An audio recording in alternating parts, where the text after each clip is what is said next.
मेळावा घेत असताना बऱ्याच गोष्टी बोलण्यासारख्या आहेत. आपल्याला 30 दिवसाचा अवधी आहे. 30 दिवसापेक्षाही कमी अवधी आहे. प्रचारादरम्यान बऱ्याच गोष्टी बोलता येतील, पण मेळावा घेतलेला आहे म्हणजे शेतकऱ्याचे प्रश्न मांडावेच लागतील. आज कालच्या 5 वर्षामध्ये ज्या पद्धतीने लोकप्रतिनिधींनी या सांगोला तालुक्याचं राजकारण आणि समाजकारण ढवळण्याचा प्रयत्न केला आणि विकासाच्या नावाखाली या टक्केवारीची गणित मांडली की कालच्या न्यूजमध्ये, परवाच्या न्यूजमध्ये सर्वांनी पाहिली. आणि तो लोकशाहीला असलेला कलंक आहे. आणि तो कलंक महाराष्ट्रातून घालवत असताना सांगोला तालुक्याची जनता, शेतकरी कामगार पक्षाचे कार्यकर्ते ती सांगोल्यातून सुरू करणार, हाही मी तुम्हा सर्वांना सांगतो.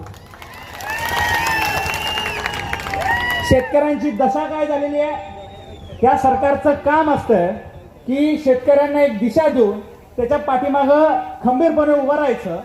त्या ठिकाणी सरकारने काय पद्धतीने त्यावर जीएसटी लावले हे आपण सर्वांनी बघितलेलं आहे आणि त्याला आता शेतकरी वर्गही कंटाळलेला आहे. पाण्याचा प्रश्न तर मी वारंवार म्हणतो की फक्त आणि फक्त निवडणुकीपुरतं पाणी सोडायचा जो धंदा सुरू केलेला आहे तो इथल्या शेतकऱ्यांना माहिती आहे आणि ते उघड डोळ्याने इथली जनता, शेतकरी वर्ग हा इथला अभ्यासक आहे, त्यांना सर्व जाणतं. त्यामुळं येणाऱ्या निवडणुकीमध्ये ह्याचं उत्तर दिल्याशिवाय राहणार नाही. दरवेळेस निवडणूक आली की नदीकडच्या ठिकाणी पाणी सोडायचं आणि तिथली मतं वळवून घ्यायची. हा जो चाललेला मागच्या कित्येक वर्षाचा तुमचा धंदा आहे तो इथून यावेळेस बंद होणार आहे, हाही मी तुम्हा सर्वांना सांगतो. दुधाचे प्रश्न आहेत. आमचा इथला दुष्काळी भाग असल्या कारणानं वारंवार काही ना काहीतरी नैसर्गिक आपत्ती येते आणि आमचा शेतकरी हा दूध व्यवसायाकडे वळतो. अशा वेळी 4 पैसे त्याला मिळत असताना काहीतरी आमिष दाखवायचं, वेगळ्या पद्धतीने त्याला असताना दर न देता त्याला काहीतरी अनुदानाचं आमिष दाखवायचं आणि मतं वळवून घ्यायची, हा प्रकार चाललाय. शेतकरी वर्गांना मी हात करून विचारतो की शेवटचा बहुतेक फेब्रुवारीत आलेला तुमचा शेवटचा हप्ता आणि आज आहे ऑक्टोबर, आता मधल्या कालावधीमधलं त्यांचं अनुदान कुठे गेलं, हाही प्रश्न मला या निमित्तानं विचारायचा. असंख्य प्रश्न आहेत. शेतीविषयक असतील, आमचे तरुण मंडळी सुशिक्षित आहेत आणि बेरोजगार आहेत. अशांना आम्ही ज्या पद्धतीनं आम्ही मागच्या वेळेस अजेंडा मारला होता, आठवत असेल तुम्हाला, 5 वर्षापूर्वी आपण अशीच सभा घेतली होती. त्यावेळेस आपण अजेंडा मांडला होता, आमच्या सुशिक्षित वर्गाला तुम्ही भत्ता दिला गेला पाहिजे. हे आपल्या शेतकरी कामगार पक्षाच्या अजेंडामध्ये, सांगोल्याच्या आणि महाराष्ट्राच्या अजेंडामध्ये होतं. तर तेच सरकारने मागच्या कालावधीमध्ये केलेला की त्यांना इंटर्नशिपच्या माध्यमातून असं पुरोगामी विचार हा शेतकरी कामगार पक्ष ठेवत असताना तुम्ही ज्या पद्धतीनं आबासाहेबांना मागच्या 60 वर्षामध्ये साथ दिली, जो पुरोगामी विचार छत्रपती शिवाजी महाराजांनी मांडला तो पुढं शाहू फुले आंबेडकरांनी नेला आणि आबासाहेबांनी या सांगोला तालुक्यामध्ये जपला.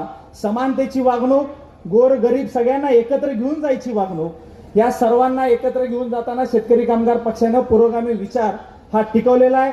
त्यामुळे ज्या पद्धतीनं बाकीच्या पक्षांमध्ये जातीवाद, धर्मवाद या पद्धतीने मतं मिळवण्याचा प्रयत्न केला जातो, त्याला कुठेही तडा न, त्याला पूर्ण बाजूला करून शेतकरी कामगार पक्षाने एक आपली वाटचाल, पुरोगामी विचारसरणीला घेऊन जायची वाटचाल, सगळ्यांना घेऊन जायची वाटचाल ही सातत्याने दाखवलेली आहे. हे असंख्य प्रश्न आहेत, त्याच्यावर आपण प्रचारादरम्यान बोलणारच आहोत. पण जे तुम्हाला ऐकायचं आहे, जी मेन गोष्टसाठी तुम्ही आलेला आहे,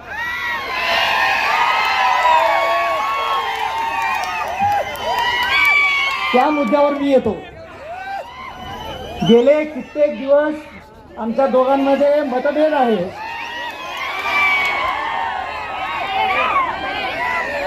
असं सांगण्याचा विरोधकांनी भरपूर प्रयत्न केला. तेव्हा मी एवढं सांगतो की आम्हाला आमिषही दाखवली, पण मी एका न्यूज रिपोर्टरला सांगितलं की आम्हाला कळतं की किती अंतर ठेवायचं, कारण का मी पेशाने डॉक्टर आहे. आम्ही ज्यावेळी शरीर ऑपरेशन करण्यासाठी फरक असतो, त्यावेळेस काही अंतरावर 1-1 मिलीमीटरवर नस आणि रक्तवाहिन्या असतात, त्या वाचून आम्ही जर कार्यक्रम करत असो ऑपरेशनचा, आबासाहेबांनी जी आम्हाला पुंजी दिली आहे 60 वर्षांची,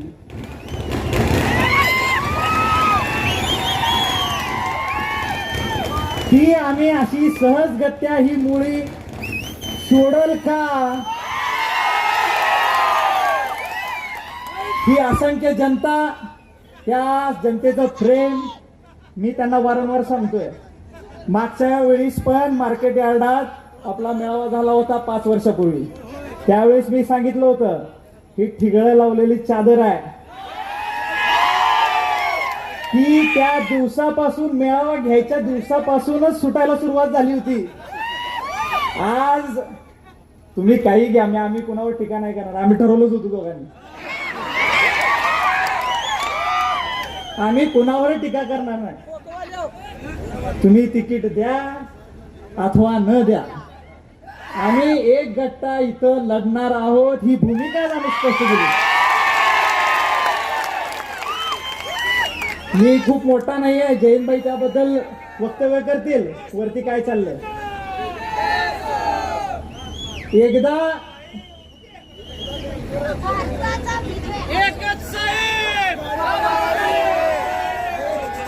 आणि एक गट्टा लढत असताना आपल्याला महत्वाचं काय आहे हे आठवलं गेलं पाहिजे. आबासाहेबांची काय इच्छा होती ही मला माहिती आहे, सांगायची गरज नाही आहे मला. पण आबासाहेबांनी जी बसवलं इथं, मुळं पसरवलेली आहेत गावगाव, वाड्या वस्त्यांमध्ये, 60 वर्षांचा इतिहास आहे त्याला. आणि मी निश्चितपणे, आम्ही दोघंही तुमच्या समोर शब्द देतो की आम्ही ही मोळी सुटू देणार नाही.